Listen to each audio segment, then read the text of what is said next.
paz, meu amado e minha amada, que Deus abençoe de maneira maravilhosa a vida de vocês. Hoje faremos uma pregação online, então, em gravação.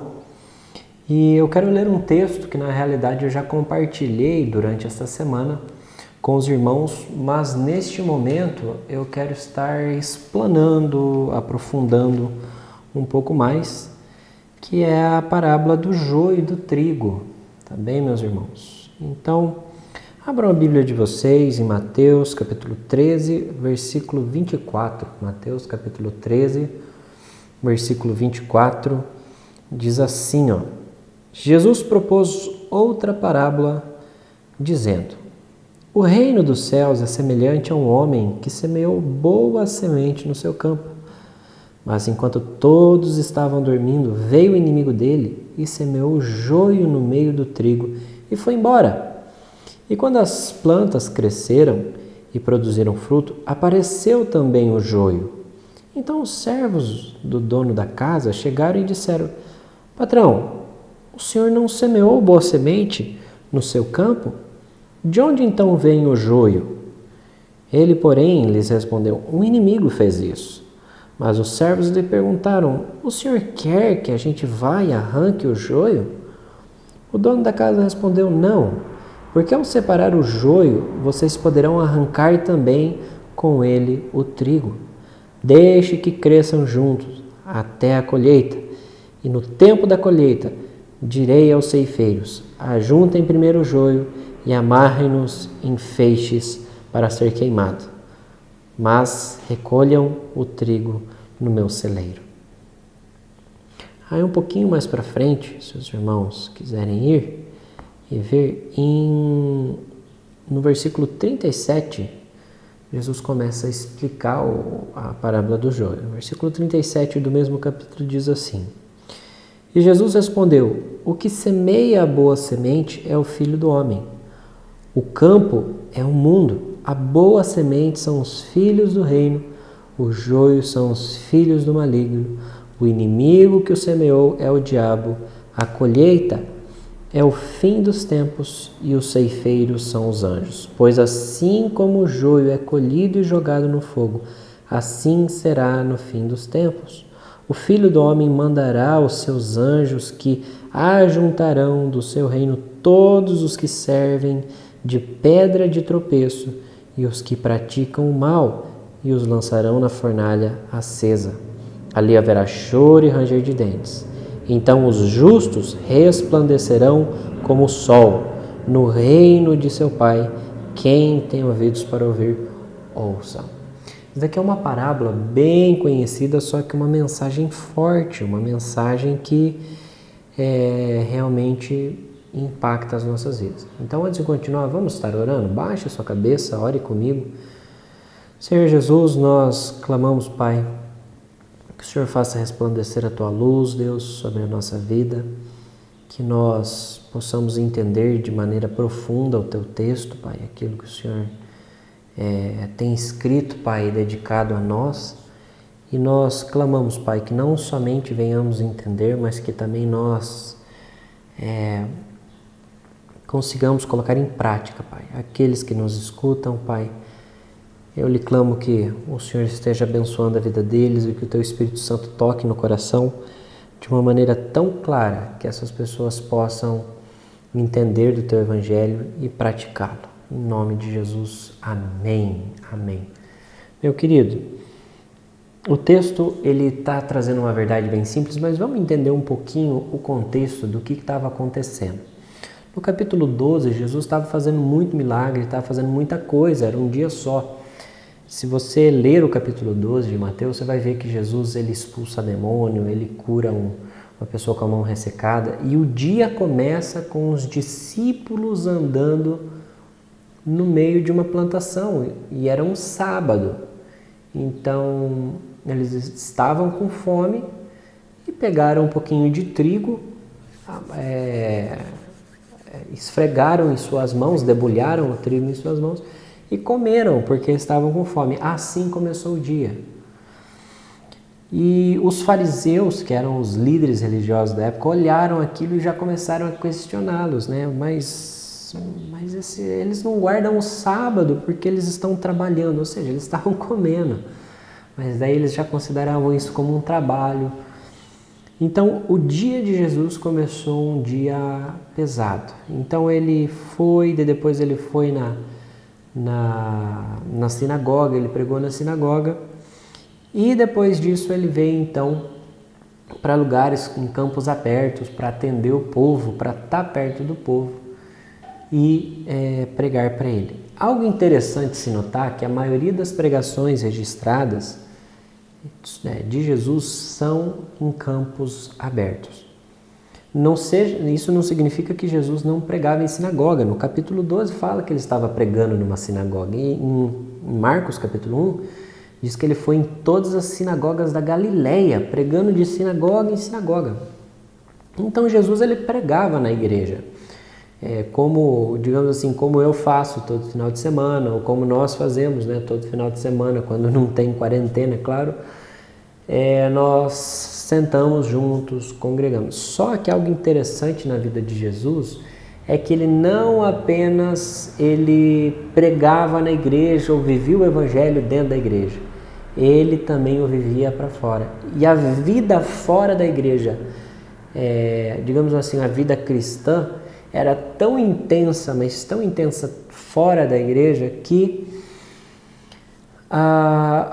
os melhores sermões de Jesus foram registrados em campo aberto. Isso traz uma lição para nossas vidas. Da mesma forma que Jesus, ele tinha uma vida religiosa no sentido de ir aos cultos, pregar, escutar a mensagem, nós também devemos fazer, só que não só isso. No nosso tempo a gente tem um problema que nós somos cristãos só dentro da igreja. Então a gente é crente, a gente é bonzinho, a gente segue os caminhos de Deus, mas somente dentro da igreja, fora não. Então, meus irmãos, eu acho que o primeiro conselho, a primeira orientação que eu dou aos irmãos é que da mesma forma que Jesus, ele vivia o evangelho fora da igreja, nós também devemos viver fora da igreja. A nossa família tem que saber que a gente é cristão e a gente precisa atuar como cristão com a nossa família. Nós precisamos atuar como cristãos com o nosso cônjuge. Nós precisamos atuar como cristãos no nosso trabalho, nos nossos estudos, nas nossas negociações. Nós devemos ser cristãos em todo e qualquer lugar. Sabe, Jesus, é claro, ele é Deus encarnado. Mas ele foi Jesus e ele impactou o mundo e ele transformou Israel na sua época porque ele era uma pessoa religiosa dentro e fora da igreja. Você vê a igreja primitiva em Atos, nas pregações presenciais aqui na igreja, nós estamos desenvolvendo o livro de Atos, a gente vê que esses cristãos de Atos eram demais, eram incríveis, mas por que eles eram tão incríveis assim? Porque eles viviam, sabe? Era diário viver deles, não era só na igreja. Eles não existiam para esquentar banco, eles existiam para levar o evangelho, tá bem? E tendo isto em mente, essa realidade de Jesus, essa realidade que ele está passando é que a gente tem que interpretar então toda a parábola do joio. Vamos ler de novo então, e eu vou lendo e vou aplicando em nossas vidas. Então, Mateus capítulo 13, versículo 24, Jesus propõe outra parábola. Então, Jesus ele estava ensinando com muitas parábolas, tá? Algo que talvez eu teria que falar no final, mas eu já vou falar no começo, é que Jesus ele ensinava a parábola para que aqueles que não quisessem ouvir não entendessem. É isso mesmo. Se você vai um pouquinho mais adiante, você vai ver o porquê que aqui no versículo 34. Ele diz, Jesus disse todas essas coisas às multidões por parábolas e sem parábola não lhe dizia nada. E isso aconteceu para que se cumprisse o que foi dito por meio do profeta: abrirei a minha boca em parábolas, explicarei coisas ocultas desde a criação do mundo. Então Jesus, ele falava em parábola muitas vezes para que aqueles que não o seguiam não entendessem. Era uma maneira de explicar com facilidade para aqueles que seguiam e era uma maneira de ocultar a verdade para aqueles que não seguiam Jesus.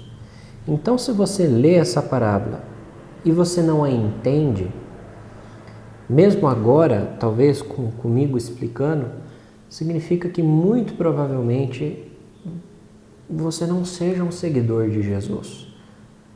Que as verdades espirituais não tenham entrado ainda no teu coração. Então, eu sugeriria que você dobrasse o teu joelho e clamasse ao Senhor que Ele te salvasse, que Ele transformasse a tua vida, que o Espírito Santo te ensinasse. Tá bem? E se você, por acaso, é um cristão e você já entende, mas não está pondo em prática isto, também fica como orientação ao pôr em prática. Porque Jesus cobrará. Ele cobrará, digamos assim, ponto por ponto do que está na sua palavra. Então diz assim, a parábola do joio. O reino dos céus é salvação nesse contexto. Então, a salvação, ou digamos assim, a salvação na prática, tá? Não somente a salvação no sentido espiritual, mas o viver como um salvo, tá? É semelhante a um homem que semeou boa semente em seu campo. Esse homem que semeou boa semente, o dono do campo, é Jesus. Então Jesus ele veio e espalhou o evangelho pelo mundo. Hoje, 2000 anos depois, há 13 horas de voo direto desse lugar em que Jesus falou. Então, olha a longitude que nós estamos e olha quantos anos depois o Evangelho chegou na minha vida e chegou na tua vida.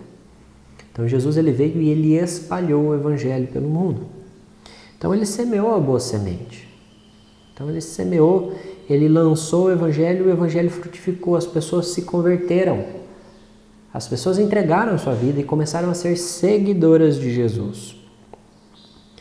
Mas então, enquanto todos estavam dormindo, né, veio o inimigo dele, ou seja, o diabo, e semeou joio no meio do trigo e foi embora. Esse joio são pessoas que se parecem muito com cristãos, mas não são cristãs. São pessoas que se parecem muito com salvos, mas não são salvos. E qual que é a grande diferença do joio e do trigo? O joio e o trigo é igualzinho, não tem diferença nenhuma. A grande diferença de ambos se encontra no fato de que o trigo dá fruto e o joio não. Vamos ver um vídeo de um senhor explicando a diferença do joio e do trigo bem na prática. Vamos dar uma olhadinha nesse vídeo? Olha lá, espera aí, ó. Achou outro joio? Ó, então esse aqui é um... Esse é o joio, né? Então vou mostrar aqui pro pessoal. Esse é o trigo. Então olha lá. Esse é o joio e esse é o trigo. Olhando, aparentemente não há diferença nenhuma, ambos são iguais. Ó, agora onde você vê a diferença? Vamos lá, Mandemir. Esse é o joio. Aqui, ó. Aí, ó. O joio, ó. Aí, ele não tem nenhuma semente, ó. Não tem fruto Tá nenhum. vendo? Só palha. Ele não tem fruto, só a palha só. Agora o E ele trigo. vai gastar o adubo. Agora esse aqui é o trigo, ó. Aonde está a diferença do joio pro trigo? Aí, ó. Aí, ó. O alimento nosso aqui, ó. É que o trigo ele deu fruto, o joio não. Então, meus queridos, vocês conseguiram ver a diferença do joio e do trigo? É bem simples.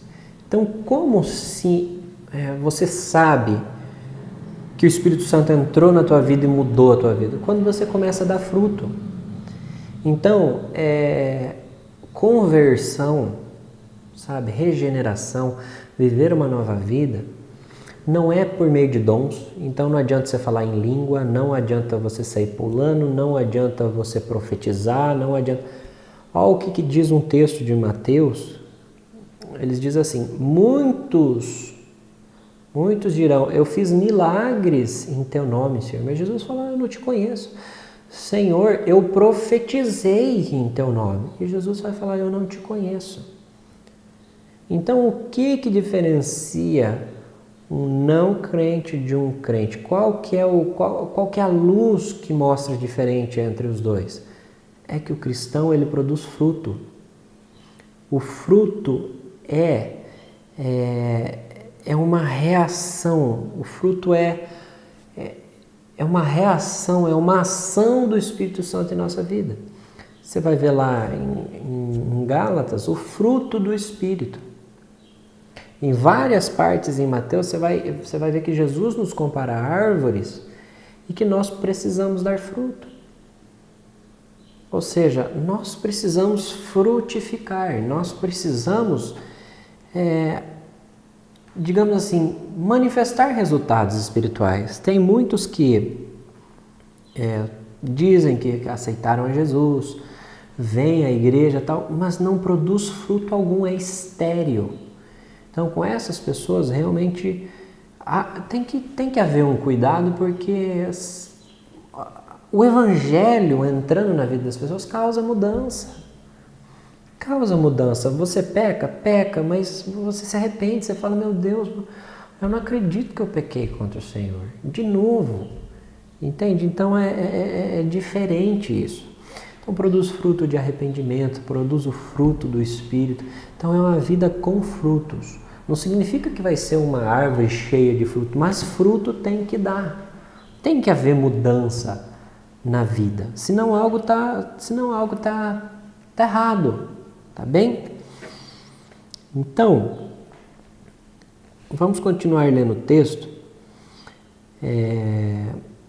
Versículo 26. E quando as plantas cresceram, produziram fruto. Apareceu também o joio.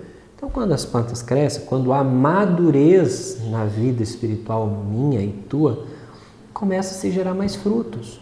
Tá? Tem muitos cristãos que estão há muitos anos na igreja, mas os frutos são pequenos ou quase nenhum, porque não é maduro. Só que todo crente produz fruto ao seu devido tempo.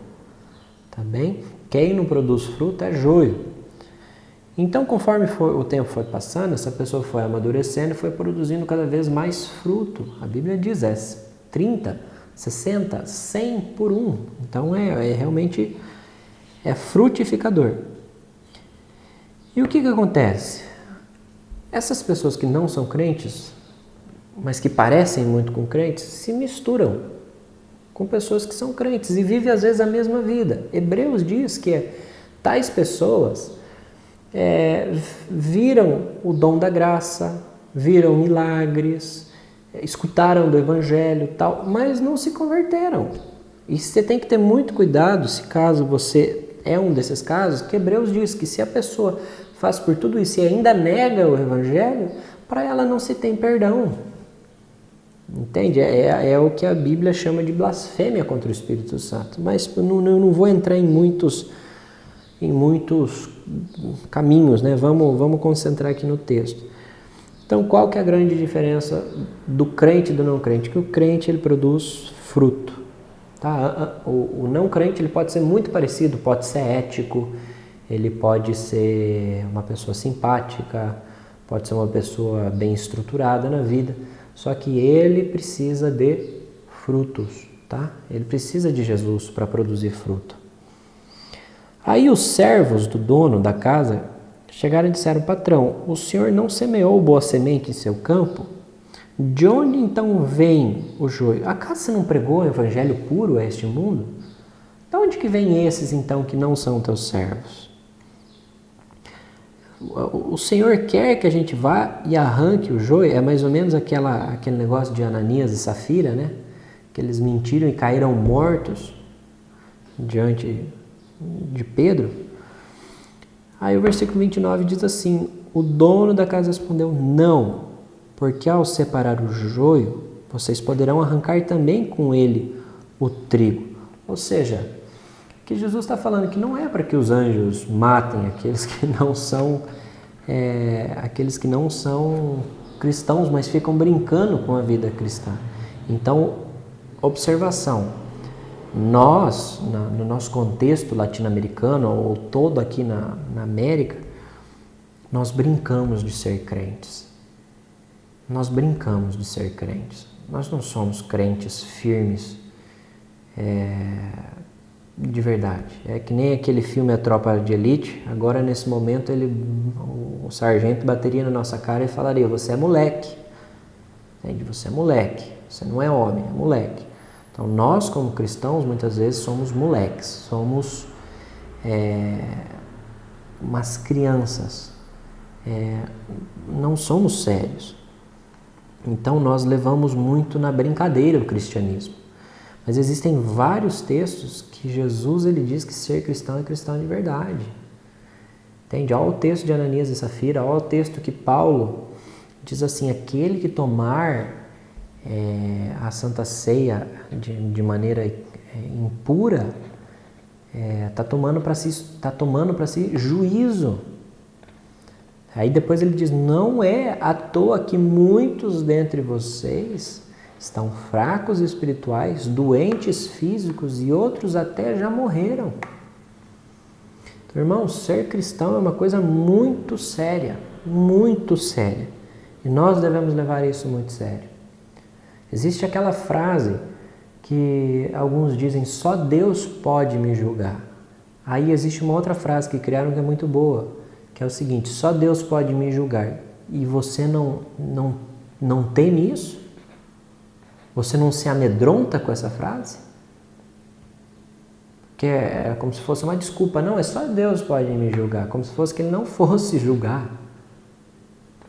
A Bíblia diz que aquele que não crê no Evangelho já está julgado. Então, meus irmãos, esse daqui é o tempo de misericórdia. Em vez de Deus deixar, tipo assim, julgar aqueles que estão brincando com o Evangelho no momento, ele está dando um tempo de misericórdia e um tempo de conversão. Mas o julgamento é certo. Olha o que diz. Deixam com que cresçam junto até a colheita. E no tempo da colheita, direi aos ceifeiros: ajuntem primeiro o joio, amarrem nos em feixes para ser queimado. Ou seja, o inferno é real e será lançado lá. Na explicação, Jesus diz que é um lugar de tormento e ranger de dentes. Que é eterno. Enquanto o trigo será recolhido e guardado no meu celeiro. Aqui é o paraíso, o céu. No versículo 42, ou 43, melhor, então os justos resplandecerão como o sol no reino de seu Pai. Quem tem ouvidos para ouvir, ouça. Jesus encerra essa parábola dizendo o seguinte: irmãos, se você é cristão, dê fruto, meu querido. Trabalha para Deus. Sabe? Faz a tua parte diante de Deus. Sabe, tem tanta coisa para fazer, tem tanta gente passando fome, tem tanta gente que precisa de um abraço, irmãos. Um abraço. Sabe, tem tanta gente que precisa de um oi, tanta gente que precisa, sabe, ser abraçado. Então, deem fruto, irmãos. Deem fruto, frutifique. E fica também um aviso muito estarrecedor para aqueles que não são. E esse aviso é que vai chegar um dia. Um dia Deus vai cobrar. E essa cobrança pode ser tarde demais. E essa cobrança vai ser pesada demais. Então, irmão, se você é trigo, produza cada vez mais fruto. Irmão, não fica parado. Sabe, não brinca com o ministério, não brinca com a igreja, não brinca com as coisas de Deus. Viva um evangelho puro. Viva um evangelho verdadeiro, um evangelho genuíno, cheio da graça de Deus. E se você ainda não tem Jesus no teu coração, o momento exato para a tua conversão, o momento exato para passar a produzir fruto é hoje. Dobra teu joelho aí em casa, entrega teu coração a Jesus. Fala: Deus, por mim eu estou indo para o inferno, eu sou pecador. Mas Jesus morreu numa cruz e só Jesus pode me salvar. Então, meus amados, meu clamor é que Deus abençoe maravilhosamente a tua vida. E que você possa ser um trigo guardado no celeiro de Deus, cheio de fruto, cheio de bênção. Que você faça diferença no teu casamento, que você faça diferença na vida dos outros, na vida do próximo. Que você faça diferença na igreja, que você faça diferença no reino dos céus. Amém? Que Deus abençoe sua vida. Espero que essa mensagem tenha entrado no teu coração e mudado a sua vida. Em nome de Jesus. Deus abençoe.